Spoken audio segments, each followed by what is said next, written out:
ఒకసారి షిరిడీలో కలరా వ్యాధి రాబోతుంది.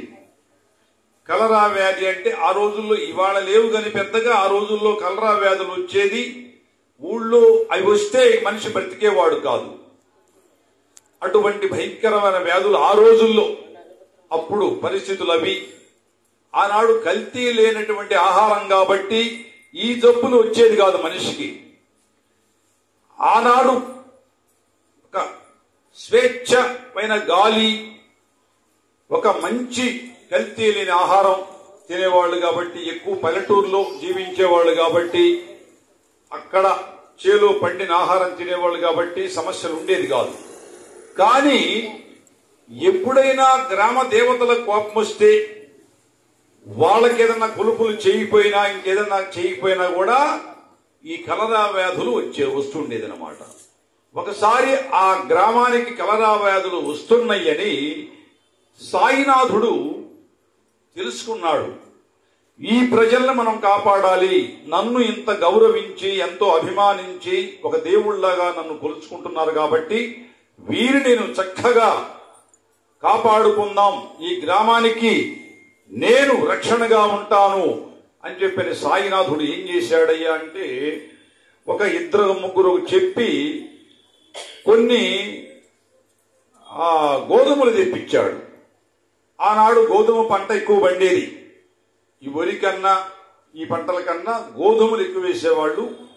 ఎందుకంటే ఆ సైడ్ అసలు ఉత్తరాదిని అందరూ కూడా రొట్టెలే తినేవాళ్ళు ఎక్కువ శాతం. ఇప్పుడు కూడా చాలా మంది అవే తింటున్నారు. కాబట్టి గోధుమలు తెప్పించి స్వయంగా సాయినాథుడు తిరగలని తెప్పించి అక్కడ పెట్టాడు. అందరూ కూడా ఆశ్చర్యపోతున్నారు భక్తులు, ఇదేమిటి బాబాకి ఏం అవసరం, తిరగలతో పని ఏమిటి, ఈ గోధుమలు తెప్పించాడు ఏం చేస్తాడని చెప్పని అందరూ కూడా ఆశ్చర్యపోతున్నాడు. ఆ గోధుమలు తీసుకొచ్చి అక్కడ పెట్టాడు, కూర్చున్నాడు. ఇకన ఆ రోట్లో పోసి తిరగల్లో పోసి విసురుతూ ఉన్నాడు. ఒక 10-15 నిమిషాలు బాగా విసిరాడు. దగ్గర అంత పిండి వచ్చింది. అందరూ కూడా ఆశ్చర్యపోతున్నారు.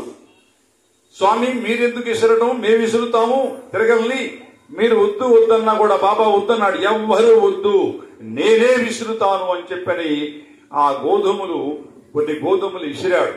దాదాపు ఒక అరగంట పైన అయింది.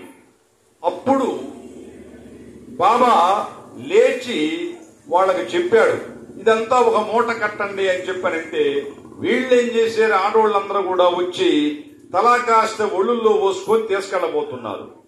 అప్పుడు బాబా వాళ్ళందరూ కూడా తగులాడాడు.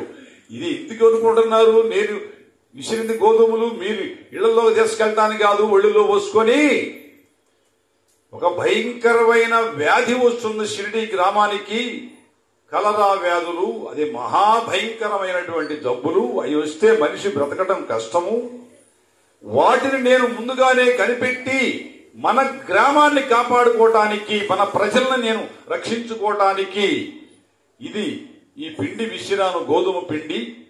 కాబట్టి 4-3 ముందుకు రండి, వారికి ఇస్తాను నేను. ఇది ఊరు చుట్టూ శుభ్రంగా చల్లిరండి, గీతలాగా చల్లిరండి ఊరు మొత్తం. ఇక మన ఊళ్ళోకి రావటానికే వీల్లేదని చెప్పని గురువుగారు చెప్పటంతో సాయినాథులు వారు 4-5 మగోళ్లు తీసుకెళ్లి శుభ్రంగా చుట్టూ చల్లొచ్చారు. ఇక తర్వాత అప్పటికి ఆ కలరా వ్యాధులు రావటానికి ఎంతో ప్రయత్నాలు చేసినాయి.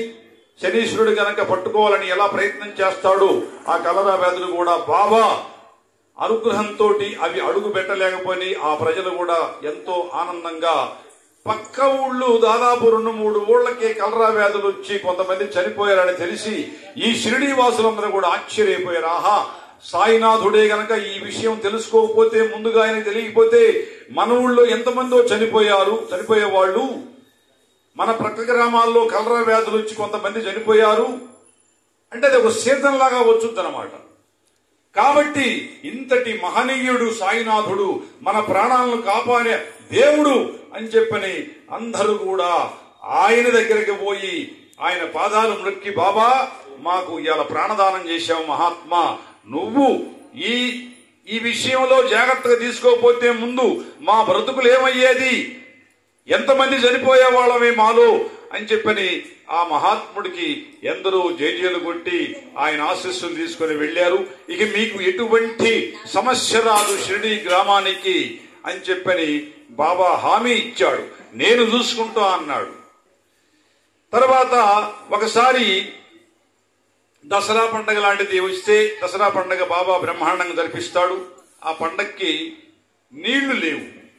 ఎండాకాలం ఆ సంవత్సరం సరిగా వర్షాలు పడకపోతే ఆ బావిలో, అప్పుడు బావులే కాబట్టి చెరువులు లేవు షిరిడీకి, బావిలో నీళ్లు ఎండిపోయి దసరా పండగ వస్తుంది ఏం చేయాలని చెప్పి బాబాకు వచ్చి చెప్పారు. బాబా నీళ్లు లేవని చెప్పారంటే ఆయన దోసెడు పూలు తీసుకెళ్లి బావిలో వేస్తే బ్రహ్మాండంగా నీళ్లు వచ్చేసినాయి. అంత అద్భుతమైన లీలలు సాయినాథుడు చేస్తున్నాడు. కాబట్టి ఆ మహాత్ముడికి మనము ఇవాళ కూడా చేసుకుంటూ మనం ముందుకు వెళ్ళాలి. ఎలా కలరా జబ్బులు రాకుండా చేశాడు, బావిలో నీళ్లు లేకపోతే ఒక్క దోసెడు పూలేసి ఎలా నీళ్లు తెప్పించాడు.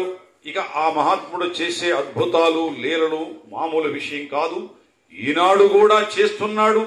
మీరందరూ నమ్మండి, బాబా మీద భారం వేయండి, తప్పకుండా మీకు ఫలితం కలుగుతుంది. సద్గురు సాయినాథ్ మహారాజుకి